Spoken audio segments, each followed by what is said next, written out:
l'actualité vue par un entrepreneur.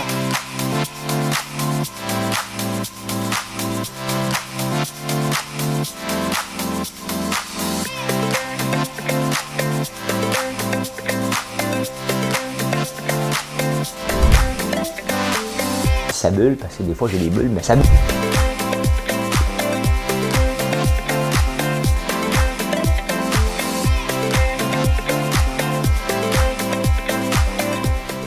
Essayer de faire un spectacle.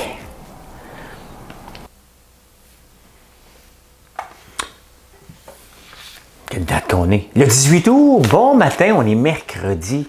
Le nombril de la semaine, ça va vite, ça va vite, ça va vite. Elle va marquer quelque chose.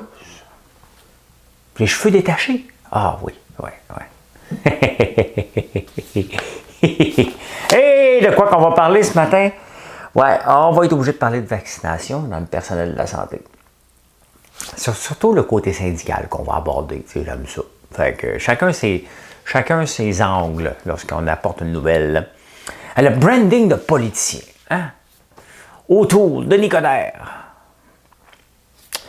Stephen Guilbeault, j'ai toujours un malaise quand je le vois parler. On va vous expliquer. Pascal Nadeau, un autre malaise. Pas quand elle parle. Le patronat. Moi, on dit que ça m'énerve ce mot-là, moi, le patronat. On va parler du patronat au Québec. Le patronat au Québec! Il est où, lui, Rambo? Il fait quoi, là? Longtemps qu'il n'a pas été dans les nouvelles. David Neeleman, le connaissez-vous? Vous le savez peut-être c'est qui, mais vous ne le savez pas. Moi, vous le présentez. Hein? Être payé pour déménager, si tu le rêves, ça? Hein? Je vais vous parler de ça. Pourquoi je vous parle de ça? Moi, vous le dire tantôt. Hein? Ah, la FTQ. Hein? On a à peine obtenu 15, il s'en va à 18. Ils font penser à des day traders à la bourse. On va parler de ça. Hey, si tu es à la recherche de 25 cents pour faire ton lavage, t'es pas tout seul. T'es pas tout seul. Qu'est-ce qui est mieux? Hein? Être le first loser ou le meilleur des perdants? Pense à ça, parce que je m'en viens avec ça à la fin. Avant toute chose, une petite toune. J'ai une petite toune, j'ai un amour qui ne veut pas mourir. C'est pas celle-là. Pas celle-là. Même Cahouette, pèse sur piton. Je pense que je l'ai déjà fait. Je l'ai fait souvent, mais coudonc, c'est pas comme s'il y a un quota sur le nombre de fois qu'on peut faire la même chanson. Madame Cahouette, elle pèse. Voici les clés pour le cas où tu changerais d'avis. Ah ah. À ta santé, à tes amours, à ta folie. Nanana, nanana, nanana, nanana, nanana. Je vais tenir mes rêves au chaud et le champagne au froid. Car je t'aime. Et n'oublie pas les 18 mois de Nicolas. Voici les clés, ne les perds pas sur le pont des soupirs. Ah ah. Elles sont en or, on sait jamais, ça peut servir. Nanana, nanana, nanana, nanana, nanana. Ne t'en fais pas, j'ai ce qu'il faut, on n'est jamais perdant. Le pont des soupirs, là, je vais vous le montrer. Le pont des soupirs, il existe pour vrai, il est à Florence. Ben, il y en a deux. Il est à Paris ou à Florence. Le pont des soupirs. Regardez, c'est en France. Je l'ai déjà montré. C'est en France, pas en France. Le pont des soupirs bâti en 1602 pour relier le palais des Doges avec la nouvelle prison. Achevé. Ah, c'est ça, c'est parce qu'il s'en va en prison. C'est ça l'affaire. C'est ça ici, là. Parce que quand tu rentres en prison, qu'est-ce que tu fais? Tu fais... Voilà. C'est l'histoire du jour. L'histoire du jour. À toutes les fois qu'on parle de la chaudière de popcorn, il y a toujours un débat. Hein? On en a parlé hier. Vous l'aimez. Vous l'aimez. Puis il y a toujours un débat, puis il y a toujours quelqu'un qui amène son grain de sel là-dessus. Tu sais, le but d'une chaudière, c'est un coup marketing. C'est aussi une façon de vous dire, on a besoin d'une chaudière. Comment c'est né un produit? OK? Un produit vient tout simplement de dire, bon, c'était en pandémie, comme au cinéma, et venait que je cherchais une chaudière chez nous. C'est comme ça qu'un produit peut venir au monde. J'avais pas de chaudière. Quand on a des animaux, on a besoin des chaudières. Dans le garage, on a besoin des chaudières pour mettre du stock, la moulée pour les chiens. Tu sais, le but, c'est pas que vous la sacrez aux poubelles après. Puis il y a toujours un débat sur le prix. Okay? Comme si je vendais le popcorn 10$, 9,99$ dedans. Ben non, une chaudière, ça vaut 7$. Hein? Allez voir, entre 6 et 7$ une chaudière de ce calibre-là, de cette qualité-là, de cette grosseur-là en magasin. Donc, vous achetez aussi une chaudière avec le popcorn et vous achetez quand même pas mal de popcorn pour le prix, pour la qualité. Donc, ça fait toujours un débat, que ce soit pour l'environnement. J'ai bloqué beaucoup de monde. Tu sais, si vous voulez débattre de ma structure de prix puis m'obstiner, bien c'est sûr, je vais vous bloquer. Là. Je pense que vous le savez que nos prix sont les meilleurs qu'on peut offrir. Faut vous l'envoyer, la chaudière de popcorn. Et je n'ai jamais exagéré. Moi, une des choses qui est importante pour moi, c'est de vous regarder toujours en pleine face, sachant que je ne suis pas en train de vous exploiter. Et je vous le dis qu'une entreprise, ça prend du temps. Je n'essaie pas de faire de l'argent sur un client. J'essaie de faire des petites scènes sur plusieurs clients pour bâtir, j'espère, un empire. J'ai dit, mais elle dit j'espère, parce que je ne sais pas, la réponse, elle vous appartient, elle ne m'appartient pas. Hein? Ce n'est pas l'employeur, l'entrepreneur qui décide de bâtir un empire. C'est par la force de ses produits et la demande qui est là, qui fait qu'à un moment donné, ça devient une grosse entreprise. Et mon but n'est pas nécessairement de bâtir une grosse entreprise pour avoir une grosse entreprise. Mon but est de bâtir une entreprise qui est le fun de travailler et qui fait rayonner le Québec en partant de la petite nation, en partant de Notre-Dame-de-la-Paix, la petite nation, l'Outaouais, le Québec, le Canada. C'est ça que je vise, une étape à la fois. Donc, je sais qu'il y a toujours un débat vis-à-vis ça, mais c'est correct. T'sais. Mais bon, si vous vous obstinez sur ma structure de prix en laissant sous-entendre, c'est sûr que ça va être la seule fois qu'on va discuter. Je ne peux pas m'obstiner là-dessus et de mettre un débat sur le prix. Et même si vous n'étiez pas content sur le prix, je n'ai pas à en débattre non plus. Mais non, mais c'est comme ça. C'est comme ça. C'est comme ça. Autrement, ça a bien été. Hey, ce matin, je n'ai eu pas mon café dans ma cafetière. Elle est là, mais c'est pas fait ça matin. J'ai oublié de me moudre du café. Ah, dou, pousse la nana et moule le café. C'est parce que si je moulais le café ce matin, Marilyn est ici. Hein? Elle est venue souper hier soir, puis elle a fait dodo ici. Hein? Et j'ai pas pu moudre mon café un matin. Je l'avais pas préparé d'avance. Il est bon pareil. Il est bon pareil dans ma machine overpriced. J'aime mieux une cafetière à 40$ que ma machine à 4000$. C'est comme ça. C'est comme ça. Hein? On s'achète une belle machine qui fit hein, dans la rénovation. Mais c'est ça. C'est ça. Hey, autrement, hey, passez une belle nuit. Hier, il y a quelqu'un qui m'écrivait jusqu'à 9h30 parce qu'il veut me faire rentrer dans des grandes chaînes. Puis moi, je deviens excité à ce moment-là. Excité par rapport à l'entreprise. Là. On s'entend. Hein? On s'entend. Fait que, il me dit, je peux pas croire que tu vas te lever tantôt à 3h. Ben oui, je me suis levé à 3h. Ben, la vaccination au personnel de la santé. C'est quand même surprenant qu'il y a encore 10% des gens qui travaillent dans les hôpitaux qui touchent à des patients qui ne sont pas vaccinés. Tu sais, les autres les voient, les cas. Ils en discutent à tous les jours. Ils voient leurs collègues tomber. Hein? Qu'est-ce qui se passe? Pourquoi qu'ils retiennent encore? Ils le voient. C'est quoi leur motivation de ne pas le faire?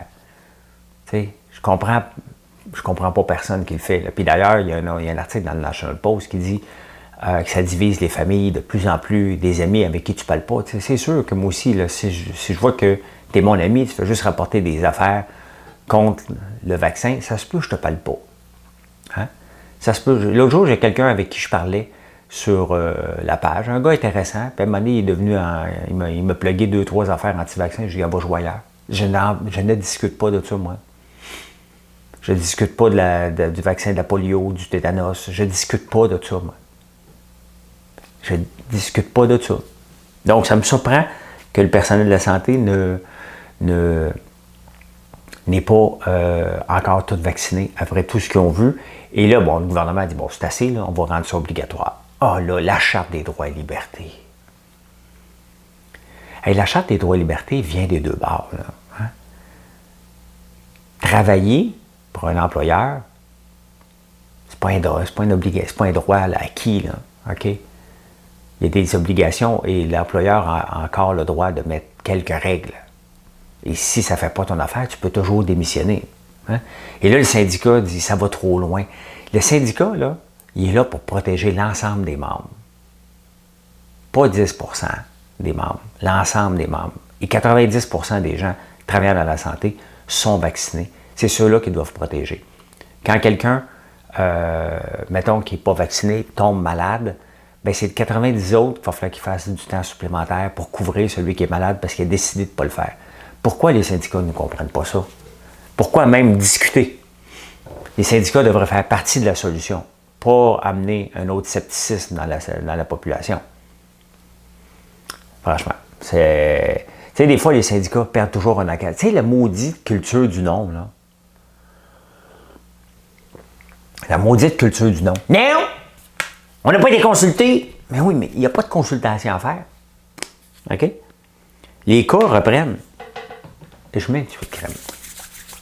Les cas reprennent, donc pourquoi qu'on s'obstine? Vous allez me demander quand est-ce qu'elle va venir. Elle est en chemin. Elle est en train de se faire la crème à l'érable. Ah! Ben! Oh, ça sent bon. Ça me dépasse, les syndicats. Ça me dépasse. T'sais. À quel moment que le syndicat va dire « Hey, c'est une maudite bonne idée. » Tu sais, eux autres ne sont pas capables. Tu sais, des fois, là, il faut que tu donnes crédit aux autres. Hein? Dans une entreprise, moi, je donne crédit à tout le monde. Quand c'est mon idée, c'est la mienne. Je suis fier aussi, j'ai le droit. Quand c'est l'idée d'un autre, de quelqu'un d'autre, je suis fier aussi. Hein? Je suis fier aussi. Regardez, les bougies chez nous, là, je vous le dis, là, ça ne venait pas de moi. Là. Ça ne me tentait pas. C'est Sébastien Guérard de Bout Design qui me l'a poussé. Il me l'a tellement poussé que c'est sa blonde qui a fait la première bougie dans les pots qu'on connaît. Puis je dis, non, ne tente pas, c'est pas mon marché, pas mon plan d'affaires. Puis je lui ai fait à un moment donné, on voit, il y a une demande. Pouvez-vous me faire une, c'est vous autres qui m'avez demandé, pouvez-vous nous faire une chandelle à l'érable? J'ai demandé. On m'a dit non. Bon, on m'a dit oui, mais avec une facture. Fait que là, je l'ai faite. Et c'est devenu maintenant une part importante de notre chiffre d'affaires et de notre développement et de la croissance de l'entreprise. Il faut reconnaître qui le fait. Les syndicats ne sont pas capables de ça. Ils ne sont pas capables. Pourtant, c'est difficile. C'est tellement si facile de dire « Hey, c'est une maudite bonne idée. » Puis nous, ce qu'on veut, c'est de protéger l'ensemble de nos membres. Et les 10% récalcitrants, il faut travailler avec eux. Là, le syndicat vient de leur donner raison.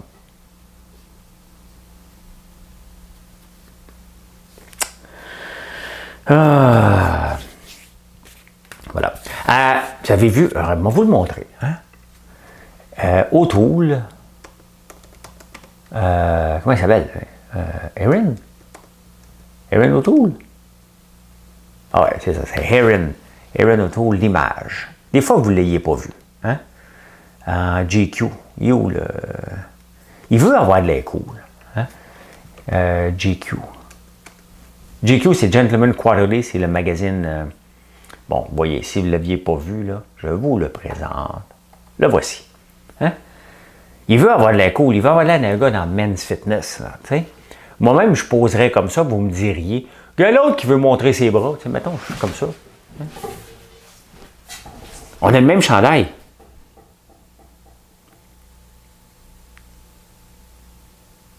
Pareil, hein?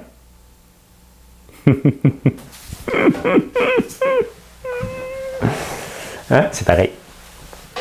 The Man with the Plan. C'est sûr qu'il a l'air cool comme ça, tu sais.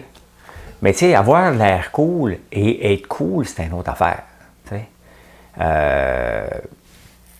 C'est la même chose avec Denis Coderre. Tu sais, Denis Coderre, maintenant, qui se met des jeans noirs, des Jordan Nike pour avoir de l'air cool, ses espadrilles. Sauf que il met pas un jacket cool. Il prend son... Tu sais, il peut-être manqué de budget, là. Tu sais, ça peut arriver, là. Je sais pas c'est quoi ses revenus, mais peut-être qu'il a manqué de budget. Puis là, il dit, ouais, un jacket, ça coûte cher, un jacket sport qui pourrait fitter avec ça. Fait qu'il remet ces jackets d'habits qui ont été designés pour des habits. Hein? Et là, le coolness prend le bord. C'est parce que, tu sais, il faut que tu sois cool. Tu peux pas t'habiller en cool en pensant que tu vas être de l'air cool. Il faut que tu sois cool en partant. Ils l'ont pas. Ce branding de politicien-là, j'ai de la misère, moi aussi, puis il en parle dans la presse. J'oublie le nom de l'autre journaliste, pourtant je ne le lis pas tout le temps. Ce matin, il a attiré mon attention. Ben, j'ai vu le mot Coder. J'ai été voir quand même, parce que je m'ennuie. Là, hier, il y a même quelqu'un, pendant mon direct, qui a parlé de Fitzgibbon, qu'il y avait comme une conférence de presse qui revenait. Menteur! J'ai pas vu ça, moi. Le matin, je cherchais Fitzgibbon, Coder, donnez-moi quelque chose. Mais non. Rien de ça. Je ne sais même pas de qui rire à matin. Je ne sais même pas de qui je vais rire. C'est assez grave, ça? Mais oui, ben c'est ça. Le branding, pour changer de look ou d'avoir de l'air cool, il faut que ça vienne de toi. Ça vienne de toi. Pense à toi. Tu vas trouver la réponse au plus profond de toi. Elle va sortir. Il faut que tu lui donnes du temps.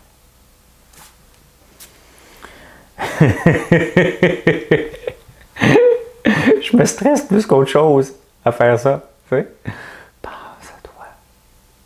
Laisse l'énergie. Mais je fais des respirations de Wim Hof, hein, et c'est comme ça. Hein? Mais il est plus stressant, lui, honnêtement. D'ailleurs, je vais en faire aujourd'hui. Ça fait 2-3 semaines que je n'en ai pas fait. Là. C'est pas bon, là. Il faut en faire. Je prends des douches froides. Il faut respirer aussi. Il faut apprendre à respirer. Ça nous permet d'être plus calme dans les moments tendus. Tu sais. Breathe in. Breathe out. Breathe in. Breathe out. Go with the flow of your breath. Je l'écoute en tabarnouche. Parce que ça dure 11 minutes, la vidéo. Donc, je l'écoute, puis je l'écoute. Je l'écoute et je l'écoute. Hein? Wim Hof parle, je l'écoute. Fait du bien après. Honnêtement, c'est comme si tu avais un massage. D'ailleurs, je suis dû pour un petit massage. Un bon petit massage. Ah, ben c'est ça, le branding. Hein? Continuez à vous brander les...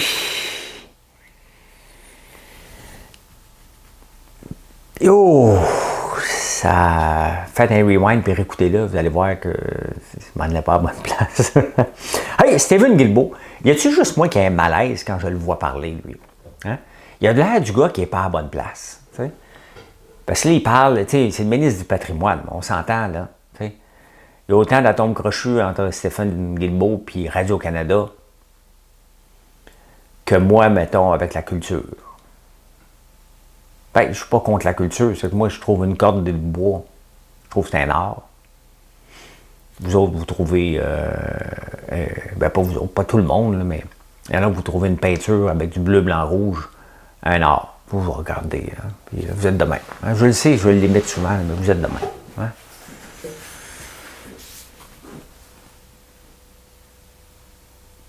Mais moi, quand je corde ma cordée, puis je me tasse un peu sur le côté, puis je regarde, je fais comme... Tabarnouche. Dire que je vais la défaire pour la brûler. Hein? Vous autres, vous ne le brûlez pas, votre œuvre d'art. Hein? Moi, je la brûle. Je tripe dessus, je la brûle après. Hein? C'est de l'amour éphémère. Mais c'est de même, je me sens avec Stephen Guilbeault. Dès que je le vois parler de culture, je me dis, on dirait qu'il a appris des mots par cœur. Puis quand il parle d'environnement, tu sais, Stephen Guilbeault, là, a déjà escaladé ou descendu la tour du CN. C'est un vrai de vrai, là, lui, là, OK? Comment il s'appelait l'organisation? J'ai un blanc total. Mais l'organisation Greenpeace, il faisait partie de Greenpeace, c'est un vrai, là, OK? Donc, il n'a pas été nommé ministre de l'Environnement. Lui, il s'est lancé en politique, puis il s'est dit, moi, je m'en vais en environnement, là. Puis il a dit, non, tu vas aller au patrimoine pour tout de suite. Là, il parle d'environnement un peu dans les journaux ce matin. Puis, tu sais, il parle tout le temps comme à la troisième personne. Ben, le Trans Mountain, c'est bon pour nous. Tu sais, Stephen, t'as descendu la tour du CN. Tu sais, pas tout le monde qui fait ça, là. Hein? Tu t'es pendu là, dans le vide, là. Tu fais, hey! de prendre une banderole là, pour dire faites attention à notre planète. Tu ne peux pas être pour l'oléoduc qui va démolir la Colombie-Britannique, là. À grand coup de milliards. Tu peux pas. Fais juste, tu sais, je m'abstiens. Je suis absent. Tu sais, quand tu vas faire une conférence de presse, Steven, là, derrière Justin Trudeau, sois pas là quand il va en parler. Tu sais. Quand il parle d'environnement pour des projets d'investissement dans le pétrole, puis vous êtes tous derrière, les ministres, c'est là que tu colles malade. Tu sais. C'est là que tu appelles Julie Couillard. Tu dis, Julie, c'est quand ta journée là, de manifestation là, pour les journées de maladie? Là?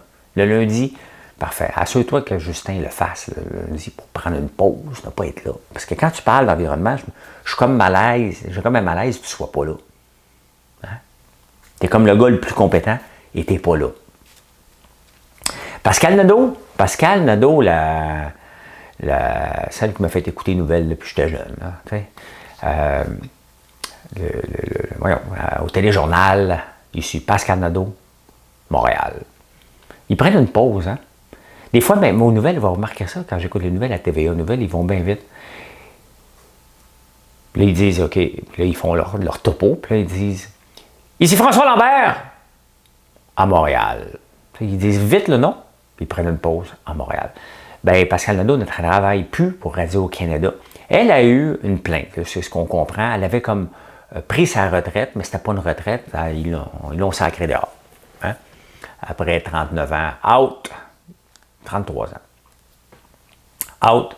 Mais là, il y a une enquête sur elle pour des mots qu'elle aurait dit. Mais ça fait depuis le mois de novembre, l'année passée. Elle ne sait pas ce qu'elle a dit. Puis ils ne veulent pas lui dire. Il y a une enquête. Tu sais, c'est quand même weird un peu. Tu accuses un employé d'une situation, mais tu ne peux pas lui dire de quoi tu l'accuses parce qu'il y a une enquête. À un moment donné, il crache le morceau. Tu accuses. Imaginez-vous avec votre blonde ou votre chum. Là, mettons Marilyn. Elle arrive le soir, puis là, je la boude. Je t'appelle plus. Pourquoi? Je te le dis pas. J'ai mes raisons. Ah non, mais dis-moi là. J'ai mes raisons. Je t'appelle plus.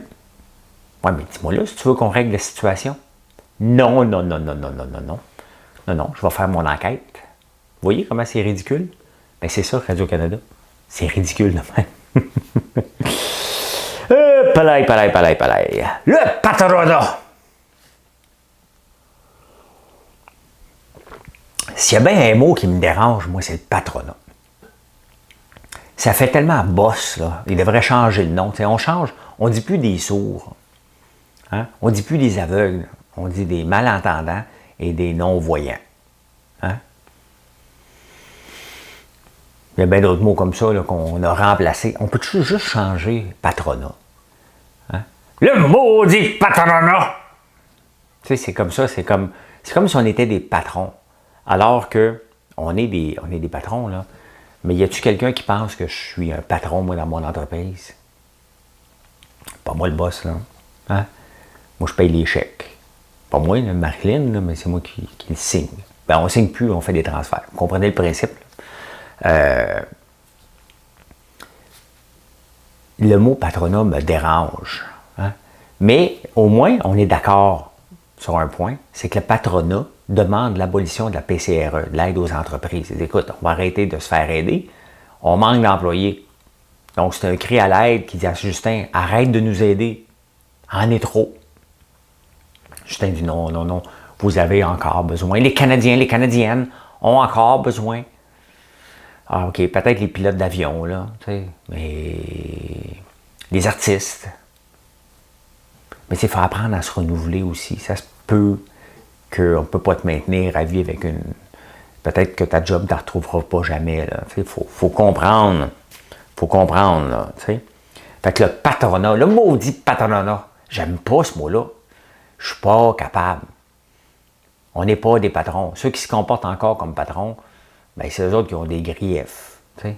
À un moment donné, tu es obligé de dire c'est moi le boss. Des fois. Honnêtement, si je le dis là, à un employé, là, c'est parce que peut-être tes heures sont comptées, tes minutes. Hein? Parce que j'aime pas dire ça. Hey, c'est moi le boss, là. C'est moi le patron. Moi, rouler mes airs comme Radio-Canada le faisait dans les années 50. Hein? Ici François Lambert, à Montréal. Fait que, ouais, il demande l'abolition de la PCRE. Le patronat. Là, les syndicats vont être mal pris en tabarnouche, hein? Comment?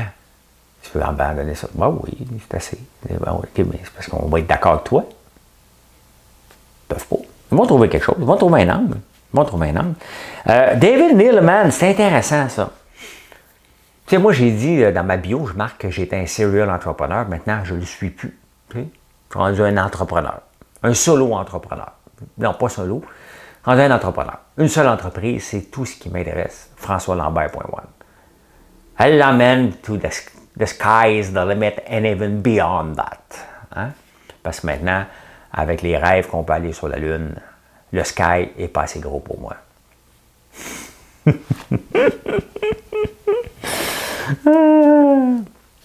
David Neeleman, lui, il lâche pas. Hein? Il lâche pas. Il est rendu à sa 5e compagnie aérienne de fonder. C'est lui qui a fondé WestJet.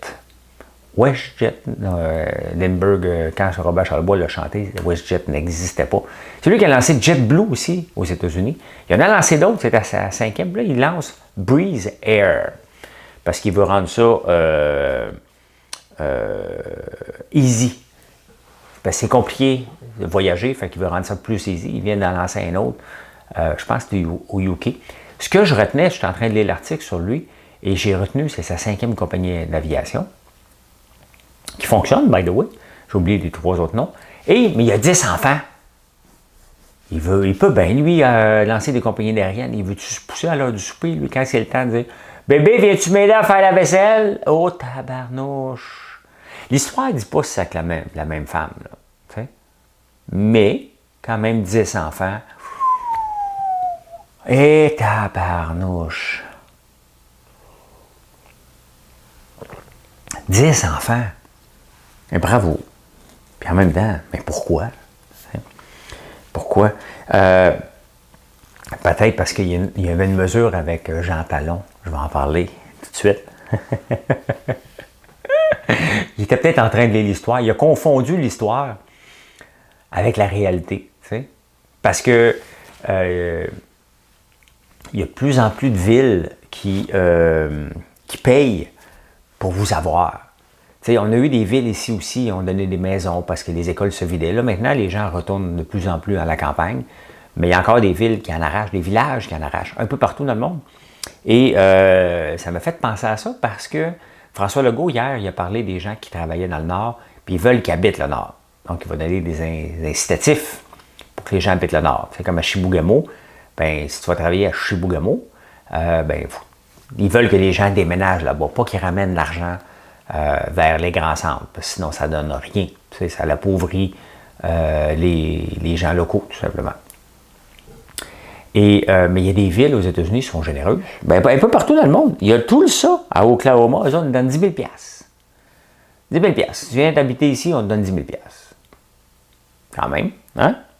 Il y a une petite ville, Benjamin, au Minnesota. Maudit que ça doit être plate de vivre au Minnesota. 2,5 millions, 2,5, voyons, 2500 $. 2500 $ si tu vas habiter là-bas. C'est pas tout. En Espagne, ils te donnent 5 000 $ si tu déménages. En Espagne, dans la ville de Ponga. Si tu déménages en Espagne, ils te donnent 5 000 $ si tu fais un bébé, un autre 5 000. Hein? 5 000 $ par bébé après. Hey, hein? Ici, quand il y avait ça hein, pour les enfants, il y avait eu ça aussi à un moment donné. Ici, là, des crédits d'impôt aux enfants, puis il y avait des gens qui faisaient des bébés pour 1500 $. Tu as dit, j'espère que ton bébé, que tu as sauvé 1500 $, ne veut pas jouer au hockey éventuellement. Tu vas peut-être sauver à court terme, mais à long terme, va te coûter cher. Hein? Fais-en point d'être un cycliste ou un gardien de hockey, c'est encore pire. Ça coûte cher, ça. Mais dans le temps, là, dans les années 1600, le lieutenant-gouverneur, ou gouverneur de la Nouvelle-France, s'appelait, il y a eu à un moment donné un gars qui s'appelait Jean Talon. C'est pas juste la rue Jean Talon, là. Ça existait pour vrai. Il existait pour vrai, le monsieur Jean Talon. Et lui, je pense qu'il y avait une mesure aussi avec le 21e enfant, où c'était une terre gratuite au 21e enfant. Je pense. Je n'ai pas réussi à trouver cette information-là rapidement ce matin. Mais il donnait quoi, donc, déjà? il y avait quelque chose pour les familles, il y avait 10 enfants et plus. C'est pour ça que j'ai pensé au gars tantôt. Donc, il devait donner de l'argent. Et au mariage précoce. Plus vite tu te mariais, mettons, à 13-14 ans, plus vite tu avais des bébés. Mais en faisant cette mesure-là, il a doublé la population de la Nouvelle-France. On est parti de 6 000 ou 3 000 à 6 000. On n'était pas beaucoup, là.